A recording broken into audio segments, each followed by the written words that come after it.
Good evening to my media friends, print media, electronic media, social media.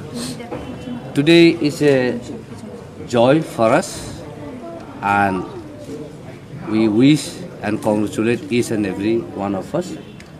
And now I would like to invite His Highness the Chairman of Tipra Motha to kindly address to the media.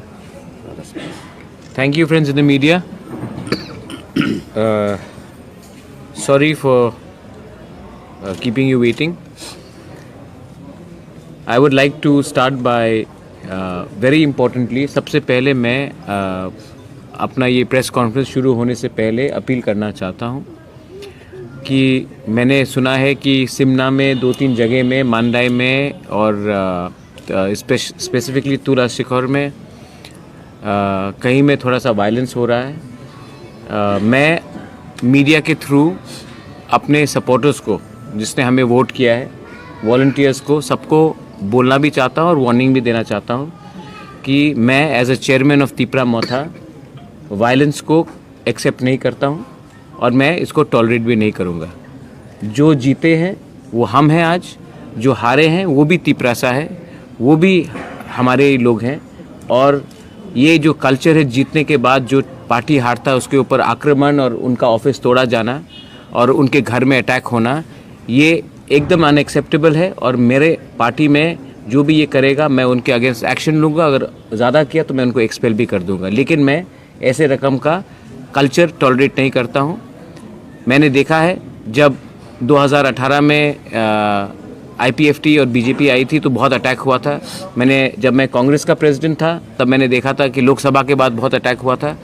और आज हम जीते हैं तो हम वो चीज़ नहीं कर सकते जो हमने झेला है। हम में और दूसरे में फ़र्क होना चाहिए।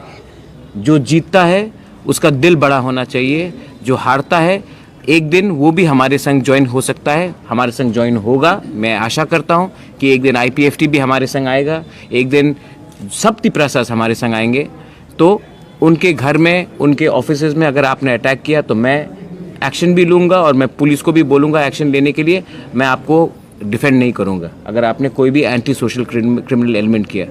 Tipra Motha is very different from other political parties. Tipra Motha is suppose to be a patriotic movement. It is not supposed to be a party which beats up other Tiprasas. I am not going to tolerate this, including any other community, be it Bengalis, be it Muslims, be it Hindustanis. किसी के घर में attack होगा तो सबसे पहले मैं उनके खिलाफ एक्शन लूँगा और मैं सामने आऊँगा रोकने के लिए। ये मेरा मैसेज है। प्लीज़ ये जो मैं कह रहा हूँ इसको आप वाइडली पब्लिसाइज़ कीजिए, क्योंकि मैं त्रिपुरा का इमेज ख़राब नहीं देखना चाहता हूँ। सब लोग बोलते हैं कि इलेक्शन के बाद त्रिपुरा में पोस्ट पोल वायलेंस होता है। ये पोस्ट पोल वायलेंस का कल्चर अगर ख़त्म करना है तो ये आज से हमको ख़त्म करना पड़ेगा। इसके लिए मैं बोल रहा हूँ कि जिसने ये, कोई भी अगर ये कर रहा है, और मुझे खबर मिल रहा है कि 2-3 जगह से हो रहा है, हम इसको टॉलरेट नहीं करेंगे। Second, thank you to all the voters जिसने हमको वोट किया। I would like to thank everyone, employees, engineers जो आर्म फोर्सेस में है, जो विमेंस ऑर्गेनाइजेशन में है, बुमा बदौल में है, जो बाहर में पढ़ रहे हैं, स्टूडेंट्स हैं जो बाहर से आकर हमें वोट किया उन्होंने, जो यहाँ में त्रिपुरा में डेली वेज अर्नर्स हैं, जो प्रोफेशनल्स हैं, डॉक्टर्स हैं, सब ने जो हमको हेल्प किया है, मैं सबको बोलना चाहता हूँ थैंक यू। आपने हमें हेल्प किया, हमारे ख़राब समय में हेल्प किया, किसी ने काम करके हेल्प किया, किसी ने डोनेशन दे के हेल्प किया, लेकिन आपने हमें हेल्प किया। अमाउंट बड़ा छोटा, काम बड़ा छोटा नहीं होता है। आपने हमको हेल्प किया, हम उसके लिए बहुत थैंकफुल हैं। और आने वाले दिन में आपका जो भी प्रॉब्लम्स है उसको भी हम अच्छे तरीके से बैठकर ठंडे दिमाग से कुछ सोल्यूशन निकालने की कोशिश करेंगे। थर्ड पॉइंट है कि आज जो रिज़ल्ट आया है, मैं पहले से कह रहा था कि हमारा जो रिज़ल्ट है ये हम 100% मेजॉरिटी में खुद आएंगे। बहुत लोग हमारे जो जीते हैं फर्स्ट टाइम पॉलिटिशियंस हैं, फर्स्ट टाइम लीडर्स हैं, उनका परिवार कभी पॉलिटिक्स में नहीं था, तभी भी वो जीते हैं। मैं सबको थैंक यू बोलना चाहता हूँ। हम लोग के पास नए फेसेस आ रहे हैं, लेकिन जो हमारे कैंडिडेट्स हारे हैं मैं उनको भी बोलना चाहता हूँ कि Tipra and as a chairman of Tipra मैं आपको वापस ग्रूम करूँगा अगले इलेक्शन या इसके बाद भी अपने उन जिस एरिया में हम लोग हारे वहाँ में डबल ज़्यादा काम करके हम तिपरा मोथा को वहाँ में भी पावर में लाएंगे। बहुत अच्छे अच्छे लीडर्स ने बहुत अच्छा फाइट किया है और नहीं जीते। नकुल जय ने बहुत अच्छा फाइट किया, बहुत पुअर बैकग्राउंड से है, तभी भी 63 वोट से वो हारा है। रतन जय ने बहुत अच्छे से काम किया, बहुत क्लोज कॉन्टेस्ट रहा। हमारे डेविड मुरा सिंह, कोई कहता था कि मिर्ज़ा कथालिया से कोई जीत नहीं सकता, लेकिन डेविड मुरा सिंह ने बहुत अच्छा फाइट दिया और एक स्ट्रॉन्ग गढ़ से सिर्फ 300 साढ़े 300 वोट से वो हारा है। यूथ है, 33 इयर्स का है, उसको फिर से हम लोग चांस देंगे। जो लोग को टिकट नहीं मिला, हरिंदर रियांग, उसने अच्छा फाइट दिया। हमारे बहुत कैंडिडेट्स हैं जिसने बहुत अच्छे तरीके से फाइट किया है। अनफॉर्चुनेटली वो नहीं जीत पाए, लेकिन हम उनको भी बुलाकर ठीक से बात करेंगे और हम एक ऐसा सरकार चलाएंगे जिसमें यूथ को हम प्रायोरिटी देंगे, विमेन को प्रायोरिटी देंगे और एजुकेटेड प्रोफेशनल्स को भी प्रायोरिटी देंगे। एक बात चल रहा है कि सब लोग पूछते हैं कि इलेक्शन से पहले पूछा गया कि हम किसके साथ हैं, सीपीएम के साथ है या कांग्रेस के साथ है। आज ये अनारस चाइना का है या नागपुर का है, आज पूरे त्रिपुरा लोग ने बता दिया है ये अनारस 100% लोकल तिपरासा अनारस है। मुझे शौक लगता है कि हमारे ही स्टेट के लोग को दिमाग में एक बात नहीं था कि एक party without alliance national party के संग भी जीत सकती है, लेकिन आज हमने करके दिखाया है। जब मैं स्टूडेंट था तो एवरीबडी वुड आस्क मी कि oh you are from Tripura. जब मैं बाहर पढ़ता था, oh you are from Tripura, we do not want to become North East में। सब लोग बोलते थे नागालैंड, मिजोरम, मेघालय, अरुणाचल प्रदेश, मणिपुर, सब लोग बोलते थे, आसाम में भी। हमको और एक त्रिपुरा नहीं होना है, हम लोग और एक त्रिपुरा नहीं बनने चाहते। आज त्रिपुरा से एक रीजनल पार्टी निकला है जिसने without alliance with BJP, without alliance with CPM और कांग्रेस अपने दम में पावर में हम लोग आ चुके हैं। और जो पार्टी जो लोग हमारा मजाक उड़ाते थे, आज वो या फिर बीजेपी के संग है या फिर कांग्रेस के संग है अपने स्टेट में पावर के लिए। तो हमने भी एक मैसेज भेजा है that you don't want to be another Tripura, but Tripura can also send a message to rest of India. Tripura can also send, the indigenous people of Tripura can also send a message to the whole of Northeast that if your principle is strong, if you are honest, if you are committed, and if you do not compromise, you can win. Because you have to put faith in yourself and on your people, and not on power and not on facilities. We have proved to the whole of Northeast that a regional party can fight on its own merit and still emerge as victors. ये मेरा बहुत important statement है। आने वाले दिन में we will set up the council, but मैं आज भी इस मंच से जो लोग हमारे संग अलायंस में नहीं आए, मैं उनको भी निमंत्रण देना चाहता हूं कि आप आए और हमारे संग be a part of the council. बहुत जगह है सबके लिए, मैं सबको जगह देना चाहता हूं। जो रीजनल पार्टीज़ नहीं आए, IPFT नहीं आए, हमने एक दो पार्टीज़ के बारे पाताल कन्या से मैंने बात किया था, उनको भी मैं निमंत्रण देता हूँ, आइए और सरकार का हिस्सा बनिए। ये सरकार आपका भी है, सिर्फ मेरा नहीं है। मैं ऐसा राजनीति नहीं करना चाहता हूँ जहाँ मैं किसी को अलग रख के मैं पॉलिटिक्स करूँ। मैं सब रीजनल पार्टीज़ को इनवाइट कर रहा हूँ, आइए and be a part of this government. सबके लिए जगह है, सबको सम्मान से मैं न्योता दे रहा हूँ, निमंत्रण कर रहा हूँ, आप आइए और हमारे संग इस सरकार में शामिल होइए। लास्ट, मीडिया को आप लोग ने, बहुत लोग ने हमको स्पेशली जो यूट्यूब में है, स्पेशली जो सोशल प्लेटफॉर्म में है, जो आपको मेन स्ट्रीम मीडिया नहीं बोल सकते, उन्होंने बहुत हेल्प किया है।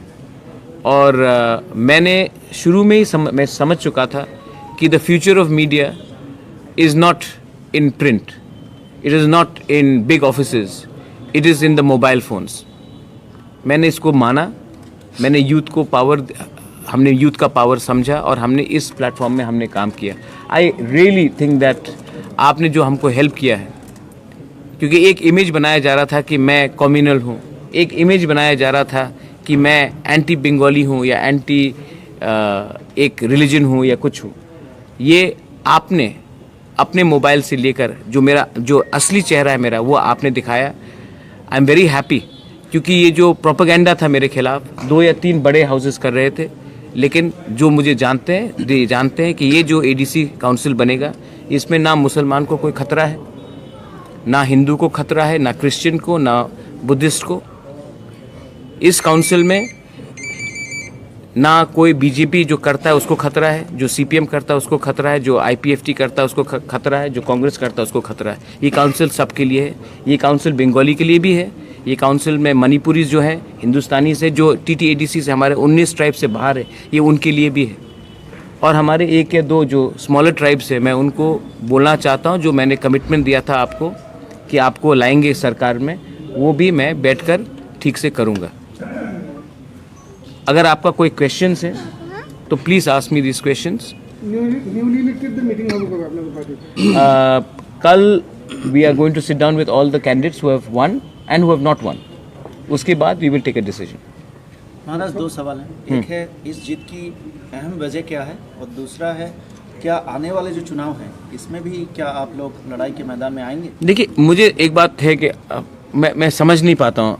अभी एक इलेक्शन ख़त्म हुआ है, इस इलेक्शन ने हम सबका एकदम हलवा टाइट कर दिया, ठीक है। अभी आप दूसरा इलेक्शन के बारे में सोच रहे हैं। पहले ये जो सरकार आएंगे ठीक से चलाना होगा, क्लीन ट्रांसपेरेंट चलाना होगा। तो हम सोच रहे हैं कि कैसा डिलीवर करे पब्लिक को। आपका पहला सवाल क्या था? पहला सवाल था, इस जीत की अहम वजह क्या है? इस जीत की अहम वजह यह है कि इस इलेक्शन में अगर आप नोटिस करेंगे तो बीजेपी ने मुझे अटैक किया।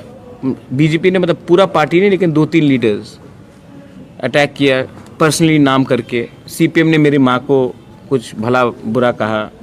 कांग्रेस ने कहा कि हम एसी रूम पॉलिटिशियन हैं, अगर मुझे थोड़ा सीट से ज़्यादा मिला तो वो पॉलिटिक्स छोड़ देंगे। सब ने मुझे, सोनिया गांधी को मैंने गद्दारी किया है सोनिया गांधी के संग। तो मैंने किसी के खिलाफ पर्सनल अटैक नहीं किया, मैंने पॉजिटिव कैंपेन किया। मैंने ना देश के प्राइम मिनिस्टर के खिलाफ कुछ बोला, ना मैंने विप्लव जी के खिलाफ कुछ बोला, ना मैंने मानिक बाबू के खिलाफ कुछ बोला, ना मैंने राहुल गांधी या सोनिया गांधी जी के खिलाफ कुछ बोला। मेरी एक इंडिपेंडेंट पार्टी है, मैं अपने लाइन में जा रहा हूँ, हमारी आइडियोलॉजी है, और ये आइडियोलॉजी ना राइट की तरफ जाती है ना लेफ़्ट की तरफ जाती है। हमारी एक इंडिपेंडेंट व्यू है और हम उसमें चले।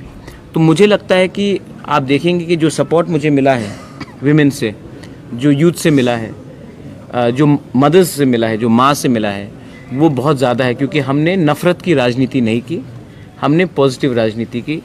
और जिसने नफ़रत की राजनीति की, नाम बक के सोशल मीडिया में आधा अनारस मुझे बनाकर, उन्होंने अपना समय नष्ट किया। अगर वो लोग यही समय अगर अच्छे बात में करते, यूनिटी के बारे बात करते, मैंने पब्लिक प्लेटफॉर्म में सबका प्रशंसा किया, लेकिन इन्होंने सिर्फ नेगेटिव बात किया। तो मुझे लगता है कि पब्लिक ने उसी को चूज़ किया है जो यूथ भी है, फ्रेश फेस है, और वो नेगेटिव नफ़रत की राजनीति नहीं कर रहा था।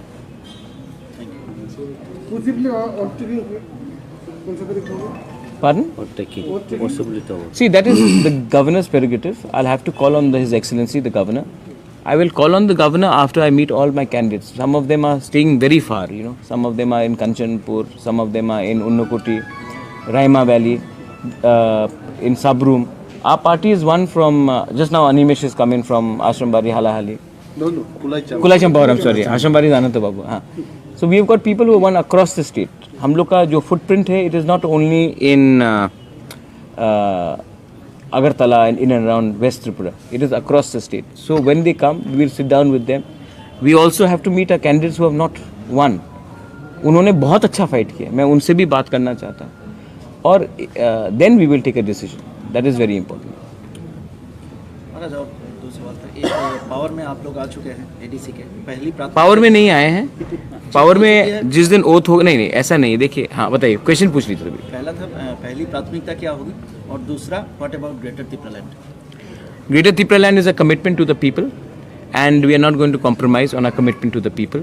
That's why we have said that we are going to stick. मैंने देखा है कि इलेक्शन के पहले आंचलिक पार्टीज लोग कुछ और बोलते हैं, इलेक्शन के जीतने के बाद कुछ और बोलते हैं।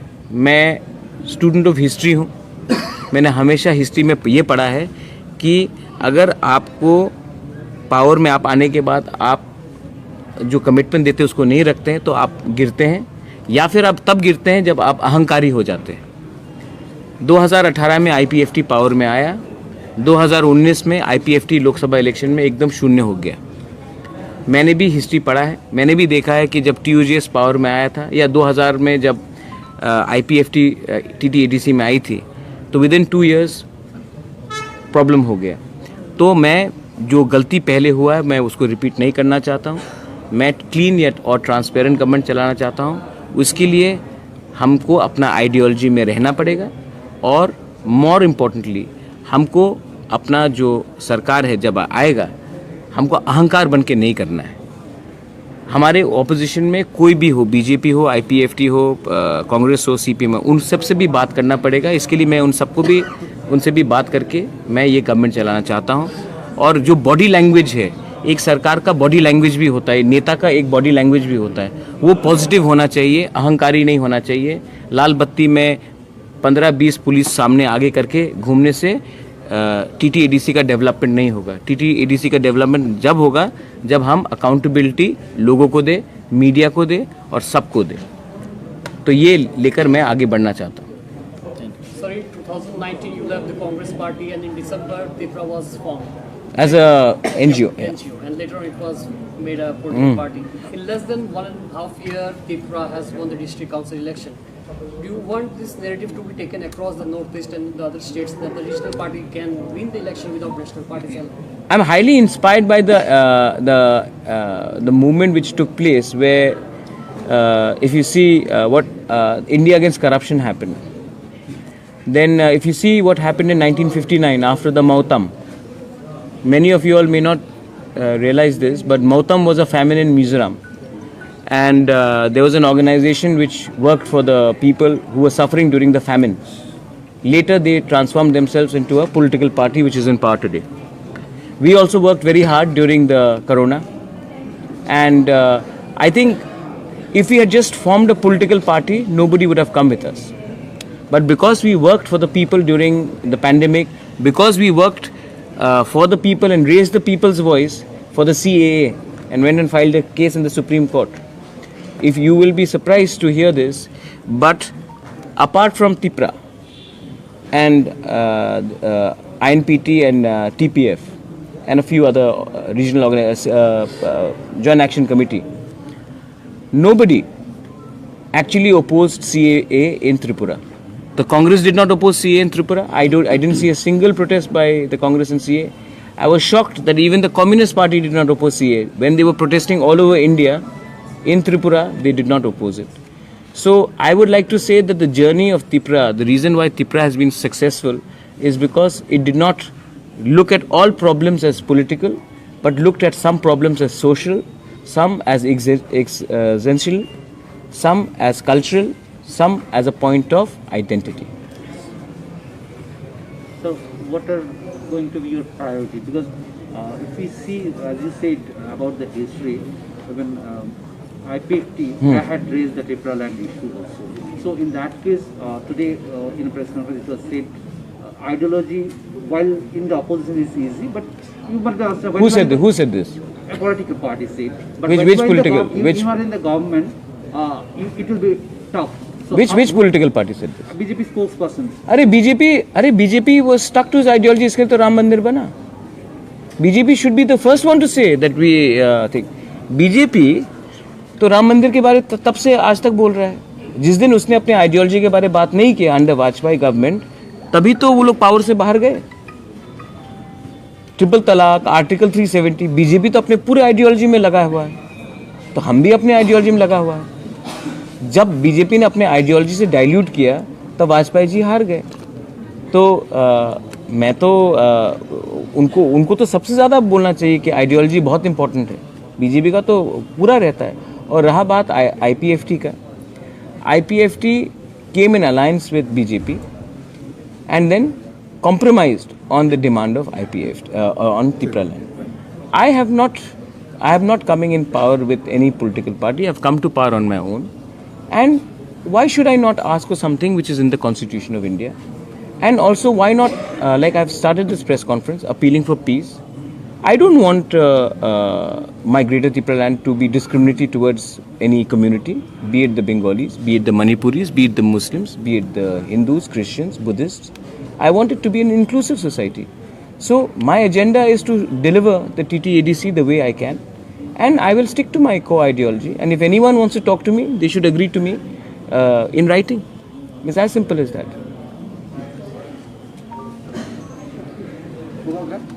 What will be your first step towards development after oath-taking ceremony? My first step towards development will be to produce a white paper. Maybe a lot of people may not realize the concept of white paper. White paper means presenting it to the public, the real facts on what is happening in TTADC. The people of Tripura, even I don't know what is happening in TTADC. Even मैं भी नहीं जानता हूँ कि कितना fund जा रहा है, कितना फंड सैलरी के लिए जा रहा है, कितने फंड रोड्स के लिए जा रहा है, कितना इलेक्ट्रिसिटी के लिए जा रहा है, कितना ट्यूशन फीस है, कितना स्कूल्स, हेल्थ सेंटर. तो मैं चाहता हूँ कि ये जो फंड्स आ रहा है इसको हम पब्लिक डोमेन में वेबसाइट में लिखे कि इतना रुपये यहाँ जा रहा है, इतना रुपये इस डिपार्टमेंट में जा रहा है, इतना रुपये सैलरी के लिए जा रहा है, और ये पब्लिक के पास जाए. तब उसके बाद एक कॉम्पिटेंट अथॉरिटी से लेकर एक वाइट पेपर प्रिपेयर करके, एक विजन डॉक्यूमेंट करके हम आगे बढ़े. मैं करप्शन को टॉलरेट नहीं करूंगा और मैं फाइनेंशियल मिसमैनेजमेंट को एकदम टॉलरेट नहीं करूंगा.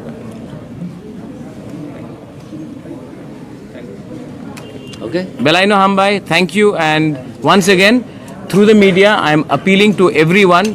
जो लोग भी कहीं में भी हमारे पार्टी के नाम में वायलेंस कर रहे हैं, मैं उनको बोल रहा हूँ मत करो, वरना बाद में मैं खुद उनके खिलाफ एक्शन लेने वाला हूँ.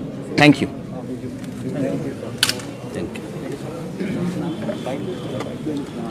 Done?